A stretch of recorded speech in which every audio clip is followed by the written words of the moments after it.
Hello friends, Ram Ram. Welcome back to my class. तो आज है ये बहुत दिनों बाद क्लास में स्टार्ट करने जा रही हूँ। जैसा कि मैंने ब्लॉग में बता दिया था कि क्यों मैं क्लास स्टार्ट नहीं कर पा रही थी। एक ही वीडियो पढ़ा था, ये आगे की क्लास का, मतलब ये इतना मैंने पढ़ा के यहाँ से छोड़ दिया था। तो अभी मैं यहाँ रसायन की भाषा से स्टार्ट करने जा रही हूँ। तो चलिए बिना देरी के स्टार्ट करते हैं। तो ये हेडिंग है रसायन की भाषा। हम इसके अंतर्गत पढ़ेंगे। हम गणित में जोड़ने, घटाने, गुणा करने एवं भाग देने के लिए गणितीय चिन्हों का प्रयोग करते हैं। इन गणितीय चिन्हों के अलावा कई अन्य चिन्हों प्रतीकों का भी प्रयोग करते हैं, जैसे चौकी, ट्रायंगल और ये छोटे बड़े के निशान के लिए के प्रतीक। चूँकि त्रिभुज इसलिए बड़ा है, छोटा है, व्यक्त करते हैं। तो मतलब इन जो चिन्हों का यूज़ दिया गया है हमारे मैथ के सब्जेक्ट में, जैसे अगर हम शो करें कि 6 छोटा है 7 से, तो इन सब का यूज़ करते हैं। मतलब इनको हम छोटे और बड़े के लिए डिनोट करने के लिए मतलब इनका यूज़ करते हैं। तो व्यक्त करते हैं, यहाँ पे लिखा गया है कि इसलिए बड़ा है, छोटा है, व्यक्त करते हैं। इसी प्रकार बराबर है, बराबर नहीं के लिए ये बराबर है तो इसका यूज़ करते हैं, और बराबर नहीं तो बराबर लगा के ऊपर ऐसे कट लगा देते हैं। तो इनका प्रयोग करते हैं। तो इससे क्या होता है कि चीज़ें बहुत मतलब आसान हो गई, मतलब आसान हो जाती है। जैसे हमें लिखना है बराबर नहीं है तो इतना ना लिख के अगर हम यही लिखते हैं तो सही भी रहता है और समझ भी आता है। तो आगे देखते हैं। आगे दिया है, इन प्रतीकों का प्रयोग पूरे एवं विस्तृत रूप से लिखने में समय एवं स्थान बचाने के लिए किया जाता है। जैसे मैंने बताया, प्रतीक चिन्हों का प्रयोग केवल गणित में ही नहीं करते बल्कि विज्ञान में भी, विशेषकर रसायन विज्ञान में करना आवश्यक हो जाता है। हम जानते हैं कि अब तक खोजे गए लगभग 111 तत्व, कितने तत्व खोजे गए हैं? 111 एवं इनसे बने लाखों यौगिक खोजे जा चुके हैं। इसलिए रसायन विज्ञान में प्रतीकों का प्रयोग बहुत महत्वपूर्ण हो गया। ठीक है, इनसे हम डिनोट करके मतलब आसानी से चीज़ें समझ सकते हैं। आगे है तत्वों के प्रतीक।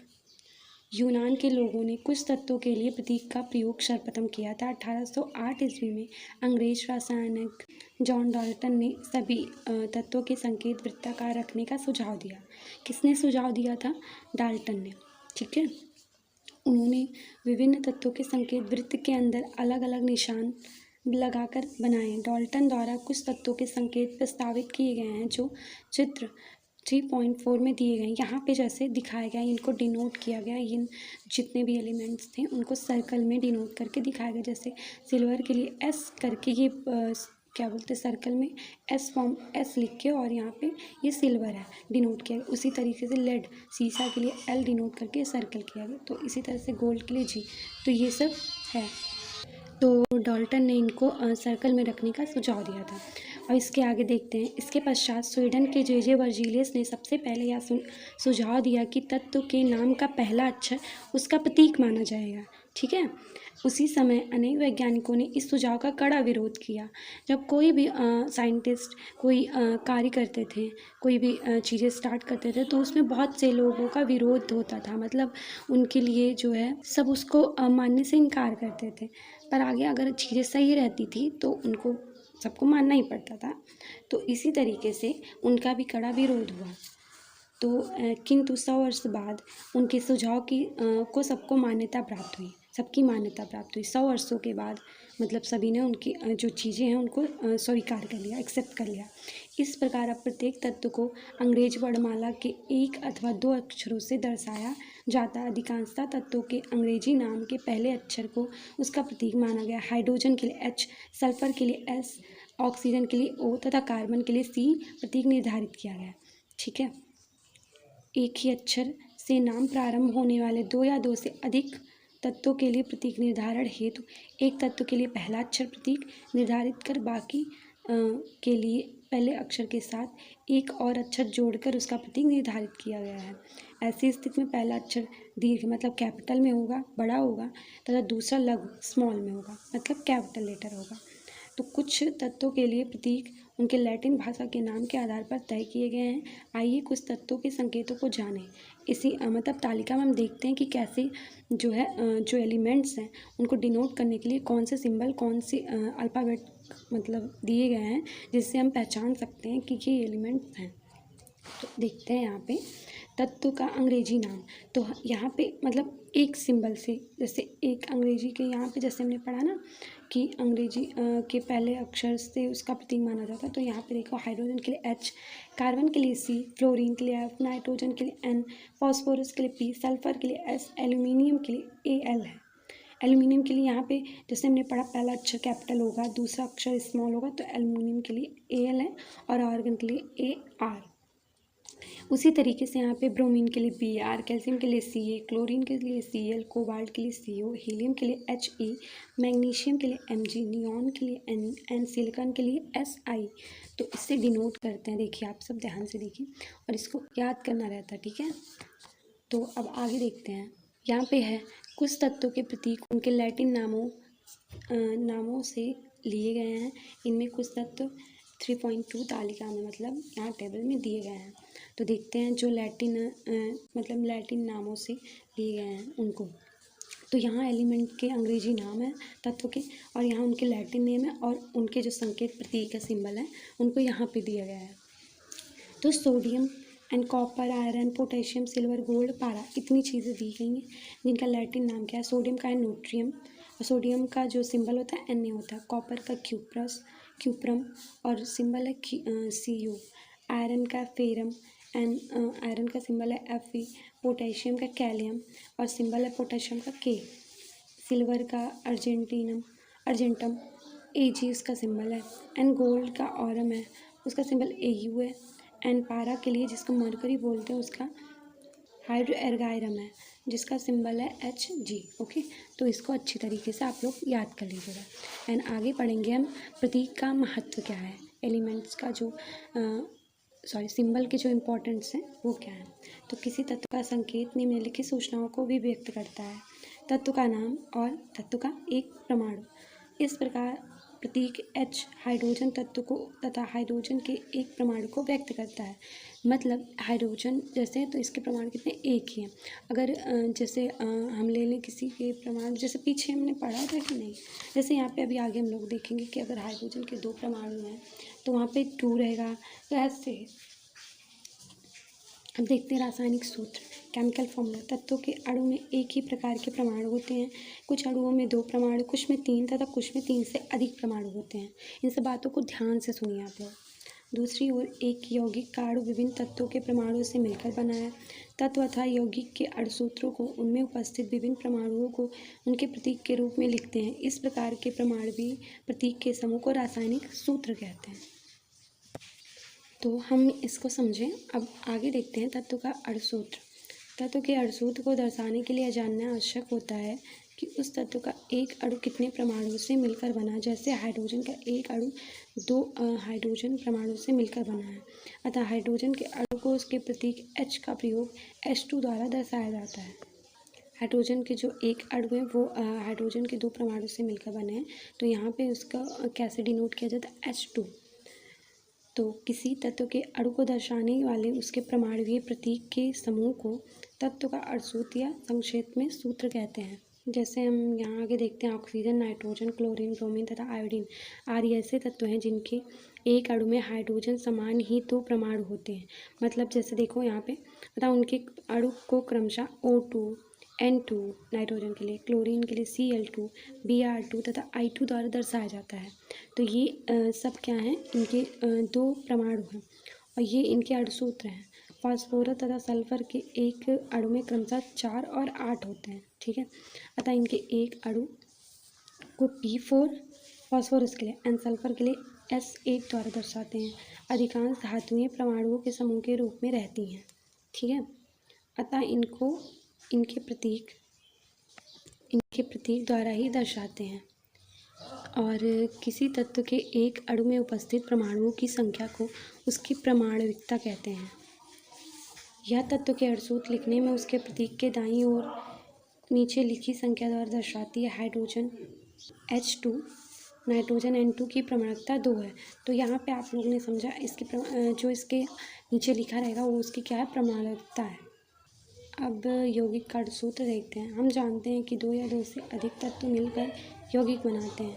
कुछ तत्वों के समान ही यौगिक भी अणुओं के रूप में पाए जाते हैं, अतः यौगिक को भी अणुसूत्र के द्वारा दर्शाया जाता है। यौगिक के अणु की संरचना निश्चित होने के कारण उसमें उपस्थित परमाणुओं की संख्या भी निश्चित होती है। चूँकि परमाणु समानता अविभाज्य है, अतः यौगिक के अणु तथा अणुसूत्र में उपस्थित तत्वों के परमाणुओं की संख्या पूर्णांकों में होती है। एग्जाम्पल के थ्रू हम समझते हैं। उदाहरण के लिए हाइड्रोजन क्लोराइड के एक अणु में हाइड्रोजन का एक परमाणु तथा क्लोरीन का एक परमाणु होता है, अतः हाइड्रोजन क्लोराइड के एक अणु को HCl द्वारा दर्शाते हैं। यहाँ भी इसके एक परमाणु और यहाँ भी। यदि संकेत यौगिक के एक अणु में उपस्थित विभिन्न परमाणुओं की संख्या एक हो तो अणुसूत्र लिखने में एक अंक को संकेत के साथ पदांक के रूप में नहीं लिखते, किंतु तत्वों के परमाणुओं की संख्या एक से अधिक होने पर संकेत के दाईं ओर नीचे पदांक के रूप में लिख दी जाती है। जैसे एग्जाम्पल है, उदाहरण जल का एक अणु हाइड्रोजन के 2 परमाणु तथा ऑक्सीजन के एक परमाणु से मिलकर बना है। कैसे? अतः जल का अणुसूत्र कैसे हुआ? H2O द्वारा लिखा जाता है। अब यहाँ पे कितने हो गए? हाइड्रोजन के 2 और ऑक्सीजन के एक परमाणु है, तो ये किससे बना है? हाइड्रोजन के 2 परमाणु और ऑक्सीजन के एक परमाणु से मिलकर जल बना है। परमाणुवीय तत्वों का वह समूह जो यह दर्शाता है कि किसी यौगिक के एक अणु में किस तत्व के कितने कितने परमाणु उपस्थित हैं, उस यौगिक को अणुसूत्र कहलाता है। तो परमाणुवीय तत्वों का जो समूह है, प्रतीकों का जो समूह क्या दर्शाता है कि यौगिक के जो एक अणु है उसमें किस किस तत्व के कितने कितने परमाणु उपस्थित हैं, तो उसी को क्या कहते हैं? यौगिक का अणुसूत्र कहते हैं। अब इसमें क्या है? किसी यौगिक का अणुसूत्र दर्शाता है, क्या दर्शाता है? उस यौगिक का एक अणु, और दूसरा है तत्व जिनसे वह यौगिक बना है, एंड तीसरा है यौगिक के एक अणु में उपस्थित तत्वों के परमाणु की संख्या। ये सब चीज़ें दर्शाता है। नीचे दी गई तालिका 3.3 में कुछ यौगिकों के अवयवी तत्व यौगिक के एक परमाणु में उनके परमाणुओं की संख्या तथा उनके अणुसूत्र दिए हैं। अब इस टेबल में हम देखते हैं। तो यहाँ पे क्या है? यहाँ पे यौगिक मतलब और यहाँ पे उसके सूत्र हैं। यौगिक में उपस्थित तत्वों के नाम दिए गए हैं। यहाँ अवयवी संकेत मतलब उनके संकेत हैं, एंड इसमें परमाणु की संख्या है। तो सोडियम क्लोराइड, जिसको हम साधारण नमक बोलते हैं, तो उसका फॉर्मूला क्या होता है? NaCl। ठीक है, और उसमें है क्या?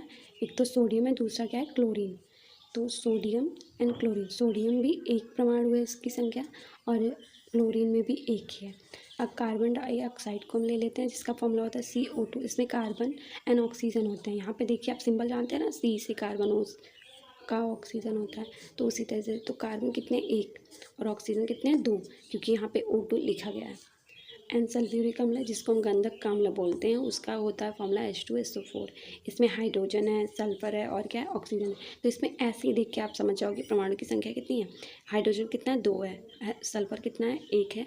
और ऑक्सीजन कितने हैं? 4 है। तो यहाँ पे 2 1 4 ऐसे। ठीक है, उसी तरीके से हम यहाँ आगे देखते हैं। नाइट्रिक अम्ल के लिए HNO3 है।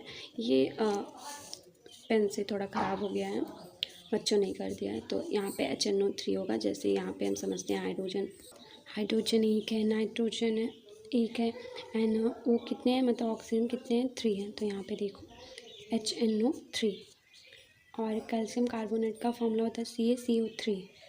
और तो कैल्शियम और कार्बन और ऑक्सीजन, तो कैल्शियम 1 हो गया, कार्बन 1 हो गया, एंड ऑक्सीजन के कितने? 3। तो इसी तरीके से आप लोग समझ जाइएगा एंड याद कर लीजिएगा। सबसे इंपॉर्टेंट इसमें देखिए, ये सब फॉर्मूले हैं। जैसे हो गया नाइट्रिक अम्ल का, कैल्शियम कार्बोनेट का, जिसको और यहाँ चूना पत्थर बोलते हैं, कैल्शियम हाइड्रोक्साइड का, चूने का पानी बोलते हैं, चीनी का, और ये सब मतलब सारे फॉर्मूले आपको कम से कम जितने आपके बुक में दिए गए हैं उनको याद करना है। अब यहाँ पे इंपॉर्टेंट चीज़ें देखते हैं, कुछ और भी जाने। तो किसी तत्व अथवा यौगिक के एक से अधिक परमाणुओं या अणुओं को दर्शाने के लिए प्रतीक या अणुसूत्र के पहले दर्शाई जाने वाली संख्या लिख दी जाती है। उदाहरण के लिए जल के 2 अणु को दर्शाने के लिए 2H2O लिखा जाता है कि इसके जो है 2 हाइड्रोजन और ऑक्सीजन है, तो लिखा जाता है। इसी प्रकार हाइड्रोजन के 2 अणु को दर्शाने के लिए 2H2 तथा 2 परमाणु दर्शाने के लिए 2H लिखा जाता है। ये हाइड्रोजन के क्या है? 2 अणु हैं, तो उसके आगे 2H2O लिखा जाता है, एंड अगर परमाणु दर्शाना है तो 2H लिखा जाता है। किंतु 2Na सोडियम के 2 परमाणु तथा अणु दोनों ही दर्शाता है, क्योंकि सोडियम एक धातु है जो परमाणु समूहों के रूप में पाई जाती है, जो एक क्रिस्टल जालक का निर्माण करती है। ये बहुत ही इंपॉर्टेंट पॉइंट्स दिए गए हैं जो आपको पता होने चाहिए। एंड अभी हम आगे थोड़ा सा देखते हैं अम्ल, क्षारक एवं लवण, ये एसिड, बेस एंड साल्ट। तो हम अपने दैनिक जीवन में बहुत से पदार्थों का उपयोग करते हैं, जैसे नींबू हो गया, इमली, सिरका, नमक, चीनी आदि। क्या इन सब का स्वाद एक समान होता है? आप लोग सोचिए और बताइए। तो आप देखते हैं कि इनमें से कुछ पदार्थों का स्वाद खट्टा, कुछ का कड़वा, कुछ का मीठा और कुछ का नमकीन होता है। बहुत से लोगों के मुंह में पानी आ गया होगा। आइए चर्चा करते हैं कि इन भोज्य पदार्थों का स्वाद खट्टा क्यों है। तो यहाँ पे एक सारणी दी हुई गई है, टेबल दिया गया है। तो इसमें हम देखते हैं, जैसे नींबू में सिट्रिक एसिड होता है, अगर आगे होगा तो आप लोग पढ़ोगे। इसका स्वाद कैसा होता है? खट्टा। यहाँ पे देखो लिखा भी गया है, सिट्रिक एसिड होता है इसमें। एंड संतरे का रस कैसा होता है? वो भी खट्टा होता है, इसमें भी सिट्रिक एसिड मतलब अम्ल पाया जाता है। सिरका भी खट्टा ही होता है, बट उसमें कौन सा एसिड होता है? एसिटिक। एंड दही भी खट्टा होता है, इमली भी खट्टी होती है, लेकिन एसिड कौन सा होता है दही में? लैक्टिक। एंड इमली और कच्चे आम में टार्टेरिक। तो ये सारे तो खट्टे होते हैं, बट इसमें एसिड जो है डिफरेंट है। तो अभी के लिए बस इतना ही करते हैं, इसको एसिड हम नेक्स्ट वीडियो में पढ़ेंगे, क्योंकि अभी जो है टाइम हो चुका है एंड सुबह हुई है, तो 9 बज रहे हैं और मुझे स्टार्ट भी होना है, सॉरी मतलब मुझे रेडी भी होना है, क्योंकि आप लोग को पता है मैंने बताया था। तो अभी मुझे जाना है पढ़ने के लिए, एंड तो मिलते हैं नेक्स्ट वीडियो में। तब तक के लिए बाय बाय, एंड प्लीज़ अच्छे से पढ़ाई कीजिए, और मैंने जो बताया वो पढ़िए, एंड अपनी बुक से सेल्फ स्टडी भी करते रहिए। और ये सब जो भी फॉर्मूले हैं, एसिड वगैरह किस में प्रेजेंट होता है, वो सब आप पहले से ही पढ़े रहिए और ये अच्छे से याद करिए। ओके, तो मिलते हैं नेक्स्ट वीडियो में। तब तक के लिए bye bye, and thanks for watching. And please healthy रहिए, सेफ रहिए और अच्छे से पढ़ाई कीजिए। Bye bye.